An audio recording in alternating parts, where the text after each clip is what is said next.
At sila ay pinalibing doon sa lugar ng Hamon-gog ng halos 7 buwan, mga kapatid. So kita mo 7 buwang ipinalibing ang mga sundalong namatay sa panahon ng Ezekiel 38 war. Ginawa ito ng Diyos upang siya ay makilala sa buong mundo. At sabi nga rito sa Ezekiel chapter 38 verse 23, at ako'y pakilalang dakila at banal, at ako'y pakilala sa harap ng mga mata ng maraming bansa, at kanilang malalaman na ako ang Panginoon. So ginawa pala ito ng Diyos, hindi umabot dun sa mismong sentro ng Israel, ang mga sundalo ni Gog, ay doon pa lang sa itaas, doon sa bundok ng Israel, ay pinatay na ng Diyos ang mga sundalong iyan, mga kapatid. Upang, sabi niya, ipakita sa mga bansa, sa buong mga bansa, ang kanilang malalaman, sabi ng Diyos na ako ang Panginoon. So, iyon ang pagpapakilala. Ganon din sa atin, mga kapatid. Sa ating mga problema, minsan ay sinusulo natin yung ating problema. Nakaligtaan natin, nakalimutan natin na may Diyos pala na nandyan na naghihintay lamang na tayo po tumawag sa Kanya. At bakit pinahintulot ng Diyos ang ating mga problema? Bakit pinahintulot ng Diyos yung ating mga dalahin na yan? Mga bagay-bagay na kung saan minsan ay bigla lang dumating sa harap natin. Yan po ay isa pong paraan ng Diyos upang sa ganun ay tumingala tayo sa Kanya at humingi ng pasasalamat at tulong sa Kanya. Ganon din ang nangyari dito.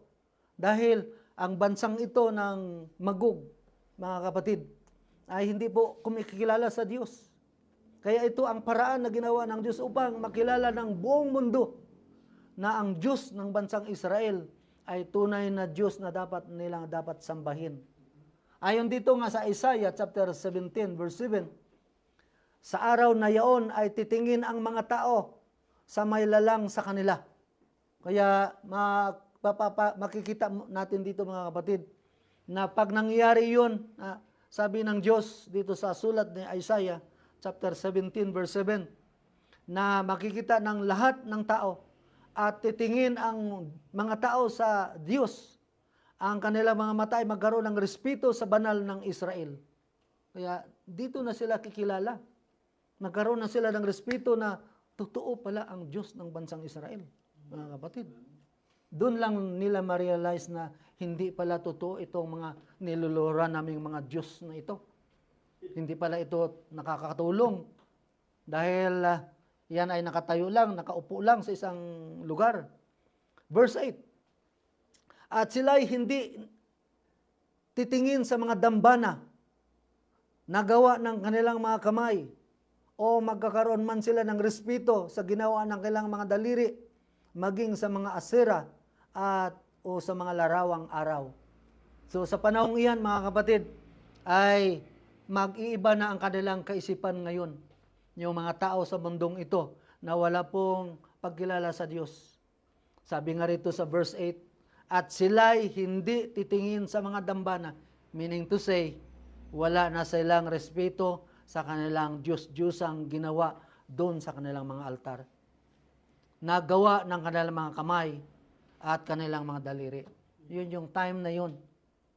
So, bakit pa natin hihintayin yung pagsubok sa buhay natin bago tayo magiging agresibo sa ating relasyon sa Diyos? Diba? Hindi katulad dito na nangyayari. Naging agresibo na sila ngayon. Mapansin natin dito na sila hindi natitingin sa mga dambana. Kaya ayon nga doon sa sinulat ni si Fania chapter 2 verse 11, na sabi niya, aking gugutumin ang mga bansa. Gugutumin ang kanilang mga panampalataya sa kanilang Diyos-Diyusan, mga kapatid.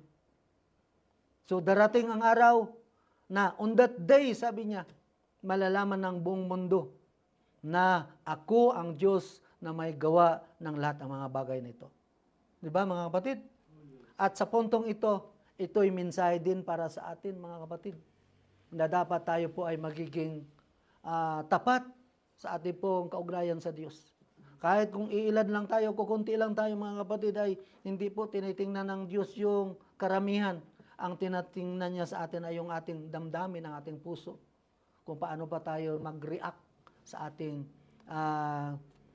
kaugnayan sa Diyos. Kung paano tayo umaksyon sa ating pong pagiging Kristiyano o sa ating pong kaugnayan sa Diyos. So ito rin ay isang mensahe din. Kung mensahe ito sa kanila pagdating sa panahon na mangyayari ito, nasabi pa rito na sila'y hindi natitingin sa mga dambana, meaning to say na ibig sabihin na wala na ang kanilang respeto sa kanilang mga Diyos-Diyosang ginawa. Ibig sabihin, darating ang panahon bago pumasok yung first 3.5 ay malalaman na ng mga tao na ang Diyos pala ng Israel ay tunay na Diyos, brothers and sisters.